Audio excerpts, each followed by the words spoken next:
నమస్తే. తిరగబడరా స్వామి ఈవెంట్తో మన ముందుకు వచ్చినటువంటి ఒక రాజ్ తరుణ్ చాలా రోజుల తర్వాత ఎన్నో రకాలైనటువంటి ఒక ప్రశ్నలు ఎదుర్కొన్నారు.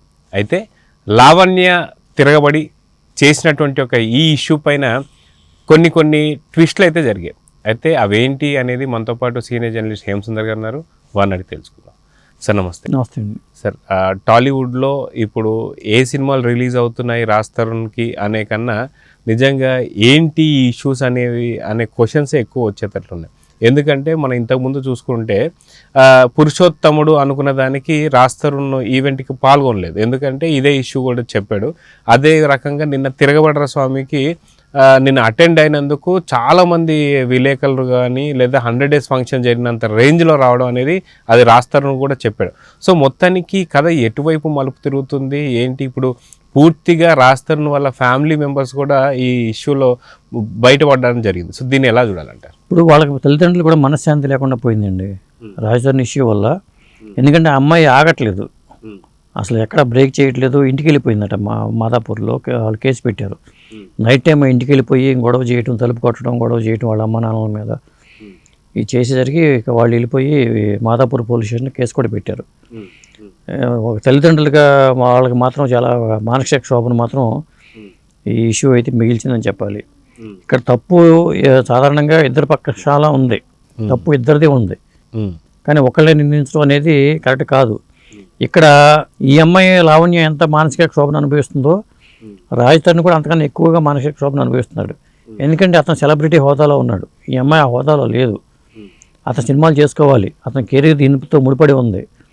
అలాంటిది నష్టం ఎక్కువగా డ్యామేజ్ జరిగింది రాజ్ తరుణ్కే అని చెప్పాలి. ఈ అమ్మాయి కొంత ఇది సంయమనం పాటించి కేసు తేలే వరకు ఆగితే బాగుంటుంది. కానీ ఇంత రచ్చ చేసుకోవడం అనేది ఆ అమ్మాయి పరంగా తప్పులకు చాలా కనిపిస్తున్నాయి. అది తల్లిదండ్రుల ఇంటికి వెళ్ళటం, వాళ్ళ అమ్మ నాన్న దగ్గరికి వెళ్ళటం, ఇవన్నీ అంత కరెక్ట్ కాదేమని అనిపిస్తుంది నాకైతే. అయితే ఒక పక్క రాజ్ తరుణ్, ఇంకో పక్క లావణ్య. రాజ్ తరుణ్కి సపోర్ట్గా శేఖర్ భాష, ఆర్జే శేఖర్ భాష అయితే చాలా పలు ఇంటర్వ్యూలు చూస్తున్నాం. అదిగాక తను రాజ్ తరుణ్ ఎక్కడుంటే అక్కడికి వెళ్ళి తను సపోర్ట్ చేస్తూ వస్తున్నాడు. అదేవిధంగా లావణ్యకి వెనక వచ్చేసి దిలీప్ సుంకర లాయర్గా తను ఉన్నారు. అయితే ప్రతి ఒక్క చోట వీళ్ళిద్దరి ఇన్వాల్వ్మెంటే చాలా ఎక్కువ అయిపోతుంది.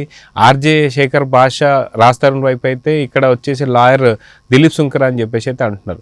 మొత్తానికి వీళ్ళిద్దరి ఇన్వాల్వ్మెంట్ని ఎలా చూడాలంటే, అంటే లాయర్గా ఆయన డ్యూటీ ఆయన చేస్తున్నాడు.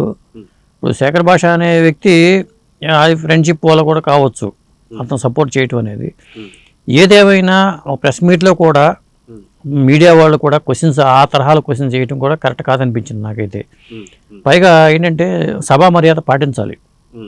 ఇక్కడ క్వశ్చన్స్ అడిగే వాళ్ళు నువ్వు అంటూ ఏకవచనం వాళ్ళు సంబోధించడం కానీ, అతను కూడా చాలా ఇరిటేట్ అవే పరిస్థితిని కంట్రోల్ చేసుకుంటూ ఉన్నాడు. కానీ ఆ సిచ్యువేషన్ చూసినప్పుడు కూడా ఆ తరహాలో క్వశ్చన్స్ అడిగి ఉండదేమో, గుచ్చి పదే అతను ఆల్రెడీ అంత ముందే ఇష్యూ జరిగిన మొదటి రోజే వచ్చి మీడియాకి చెప్పాడు అతను. ఆ తర్వాత గుచ్చి పదే అడగడం కూడా కరెక్ట్ కాదేమనిపించింది. కాకపోతే సినిమా ప్రమోషన్స్కి రావాలి కాబట్టి మల్కాపురం శివకుమార్ గారు ఈ ప్రెస్ మీట్ ఏర్పాటు చేశారు. ఆయన కోసమని ఆయన వచ్చాడు.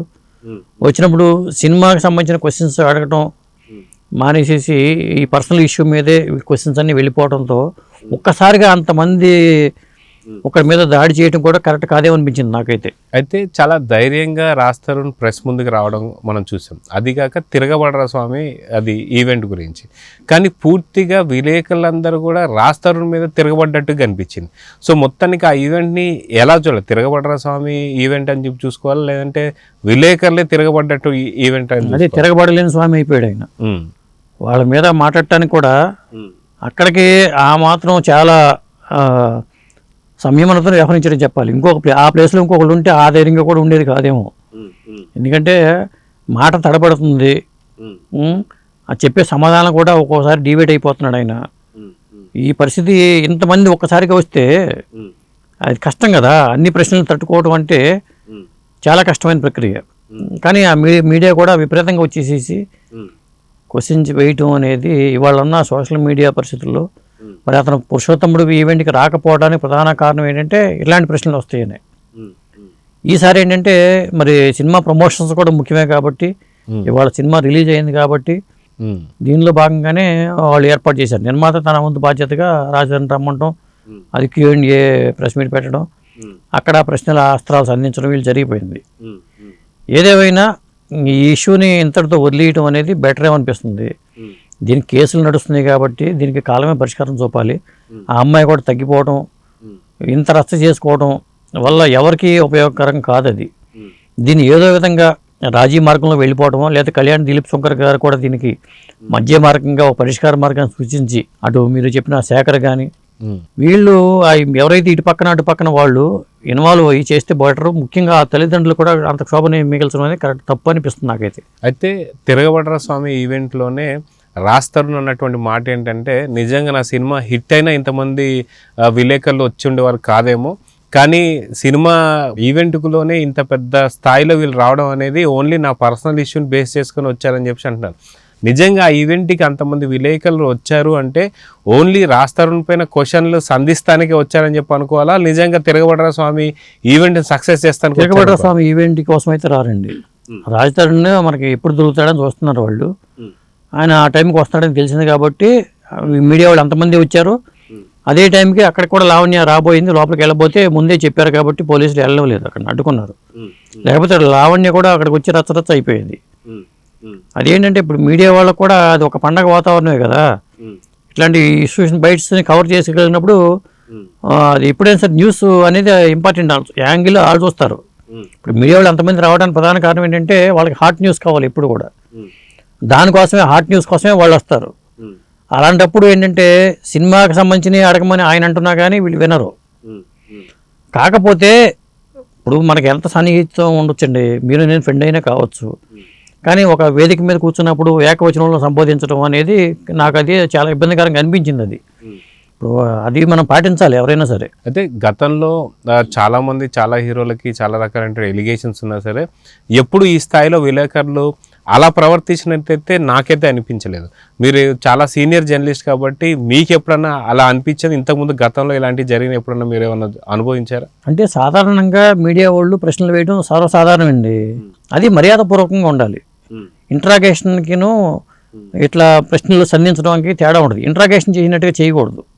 ఇది ఎట్లా ఉందంటే ఇంట్రాగేషన్ లాగా క్వశ్చన్స్ ఉన్నాయి.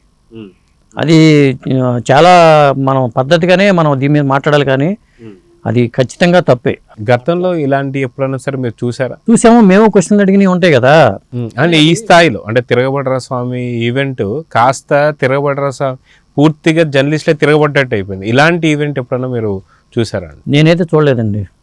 ఎందుకంటే ఇంత స్థాయిలో ఒక హీరో మీద మీడియా వాళ్ళు పైగా పిచ్చుక మీద బ్రహ్మాస్త్రం లాంటిది. ఇప్పుడు అదే ఆ రాజధాని ప్లేస్లో ఇంకో పెద్ద హీరోని ఊహించుకోండి మీరు. ఒక పెద్ద హీరోని పెట్టుకుని ఆ స్థాయిలో క్వశ్చన్స్ అడగలరా వీళ్ళు? నేను అడుగుతుంది అదే. ఎందుకంటే ఒక చిన్న స్థాయి హీరో ఇప్పుడిప్పుడే డెవలప్ అవుతున్న హీరో కాబట్టి ఇన్ని క్వశ్చన్లు కానీ లేకపోతే ఇంత వైలెంట్గా వాళ్ళ నుంచి క్వశ్చన్స్ రావడం చూసాం. కానీ అదే ఒక పెద్ద స్థాయి హీరో అయి ఉంటే కనీసం ఆ క్వశ్చన్స్ వచ్చేవి కావు. ఖచ్చితంగా కాదు. సో ఇలాగా కొంత విలేకరుల నుంచి కూడా ఎక్కువ మోతాదులో వాళ్ళు క్వశ్చన్స్ సంధించినట్టయితే అనిపించింది. ఏమంటారు? ఖచ్చితంగానండి. అది అంత ఇది మనం చేయాల్సిన అవసరం లేదు. అందరికీ తెలిసిన విషయమే కదా. అది ఇష్యూ జరుగుతున్న విషయం అందరికీ తెలిసిన విషయమే. ఇంకా రాజధాని ఫస్ట్ రోజే అతను ముందుకు వచ్చి మీడియాకి చెప్పాడు. ఆ అమ్మాయి ఇష్యూ జరిగింది, జరుగుతున్న విషయం అందరికీ తెలుసు, దీనికి సంబంధించిన విషయం అంతా తెలుసు. మళ్ళీ కొత్త విషయం ఏమి లేదుగా. రాజధాని చెప్పిన విషయంలో కానీ కొత్త విషయాలు ఎక్కడా లేవు, కొత్త పాయింట్ ఎక్కడా లేదు. వీళ్ళు అడిగే ప్రశ్నల్లో కూడా కొత్త పాయింట్ లేవు. అది కాకపోతే ఇది కేవలం ఒక న్యూస్ కోసం వైరల్ చేసుకోవడం కోసం అడిగినట్టుగా ఉంది. కానీ అదే ప్లేస్లో అల్లు అర్జునో లేకపోతే బాలయ్య బాబు లేకపోతే చిరంజీవి గారు జూనియర్ ఎన్టీఆర్ ఉంటే ఆ స్థాయిలో క్వశ్చన్స్ ఎవరో వేరు నాకు తెలిసేది. అవును. అది సో మొత్తానికి ఇక్కడ ఈ యొక్క ఇష్యూ ఏదైతే ఉందో రాస్తారు ఉంది, రాస్తారు నుంచి రాస్తారు పేరెంట్స్ దాకా ఇష్యూ వెళ్ళడం అనేది కరెక్ట్ కాదు. మొత్తానికి ఈ సమస్య ఎప్పుడు ముగుస్తుంది అంటే ఏం చెప్తారు? ముగించడానికి ప్రయత్నం చేయాలండి. ఎవరైనా పెద్దలు పూనుకుని చేయాల్సింది తప్పితే.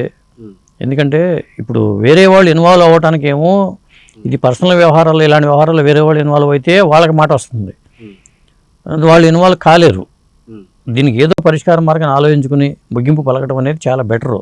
ఇప్పుడు పెద్ద పెద్ద నేరాలే ఉన్నాయి. ఇప్పుడు దర్శన్ అనే హీరో అక్కడ ఎంతో ఇబ్బందులు ఎదుర్కొంటున్నాడు, జైలు పాలైపోయి బెయిల్ రాలేదు, ఆ పరిస్థితుల్లో అతను దీని మర్డర్ కేసులు లాంటివి ఉన్నాయి అక్కడ, అదొక ఇష్యూ, సపరేట్ ఇష్యూ. అలాగే డ్రగ్స్ కేసులు లాంటివి ఉన్నాయి, అది ఒక సపరేట్ ఇష్యూ.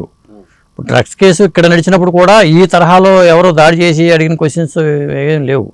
నేను చెప్పేది అయితే ఇంట్రాగేషన్ లాగా క్వశ్చన్స్ ఉండకూడదు, అది చెప్పేది. ప్రశ్నించండి తప్పులేదు, కానీ ఇంట్రాగేషన్ చేసినట్టుగాను అలా ఉండకూడదు. అసలే అతను ఇబ్బందుల్లో ఉన్న వ్యక్తిని మరింత ఇబ్బందులు గురి చేయడం కూడా కరెక్ట్ కాదు. తను అప్పటికి పలుమార్లు గుర్తు చేస్తుంది ఏంటంటే, నేను చాలా హైపర్ సెన్సిటివ్, నేను చిన్న విషయాన్ని కూడా చాలా ఎక్కువ బాధపడుతుంటాను అని చెప్పేసి అన్న తర్వాత కూడా క్వశ్చన్ల మీద అంతేగా. ఇప్పుడు మనమేమో 100 మంది ఉన్నామండి, అక్కడ ఒక మనిషి ఉన్నాడు.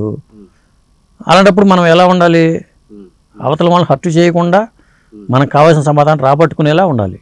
మీరు ప్రశ్నలు అడగండి, కానీ అవతల వాళ్ళు హర్ట్ అయ్యేలాగా ఉండకూడదు. ఇట్లాంటి ప్రశ్నలు వస్తున్నప్పుడు అతను కూడా ఇరిటేట్ అయిపోయి ఇంకో అగ్రెసివ్గా ఒక సందర్భం కూడా వచ్చింది అక్కడ. దాన్ని అది సారీ అని కూడా అతను చెప్పాడు, అది కూడా మనం గమనించాలి. అంటే మైక్ వస్తుంది అరవద్దు అరవద్దు అన్న మాట గురించి మళ్ళీ తన నుంచే సారీ చెప్పించుకునేలాగా జరిగింది. అవును. సో మొత్తానికి ఈ అంశం ఎప్పుడు ముగుస్తుంది అంటే ఏమని చెప్పుకోవచ్చు? అది కాలమే నిర్ణయించాలండి, మన చేతిలో ఏం లేదు. సో చూద్దాం సార్, ఖచ్చితంగా రాజ్ తరుణ్ దాకా వచ్చిన ఇష్యూ మళ్ళీ వాళ్ళ పేరెంట్స్ కూడా ఇబ్బంది పెట్టేదాకా వెళ్తుంది. సో దీని మీద ఎవరో ఒకరు సినీ ప్రముఖులు కావచ్చు, లేదంటే లాయర్లు కావచ్చు కూర్చొని దీని సమస్యకు ఒక ముగింపు పలికేలా చూద్దాం. నమస్తే. నమస్తే.